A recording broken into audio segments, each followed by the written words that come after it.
hello' বন্ধু কাহিনী এটি কৌতুক একদম সিৰিয়াস কথা নহয় কৌতুক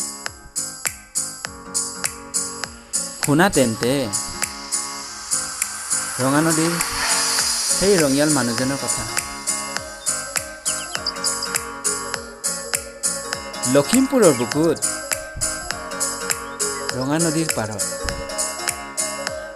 সেই বিশেষ ব্যক্তিটোক মই প্ৰথম লগ পাইছিলোঁ কোনোবা এটা বহাগৰ বিহুত প্ৰথম চিনাকিতেই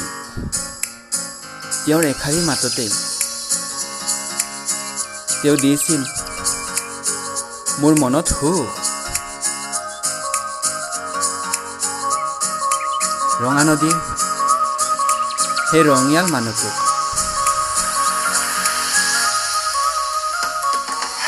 মই আজিও মিছ কৰোঁ বহুত আৰু শুনিবা তেওঁৰ কথা তেন্তে শুনা ৰঙা নদীৰ সেই ৰঙিয়াল মানুহজন দুখৰ মাজতো তেওঁৰ মুখত থাকে অজস্ৰ হাঁহিৰ বৰণ ৰঙা নদীৰ সেই ৰঙিয়াল মানুহজন বাহ বাহ কি সুন্দৰ মন তেওঁ সকলোকে কৰে মৰম জাতি বিচাৰ নকৰে তেওঁ সকলোকে বিচাৰে তেওঁ মানৱতাই তেওঁৰ ধৰম ৰঙা নদীৰ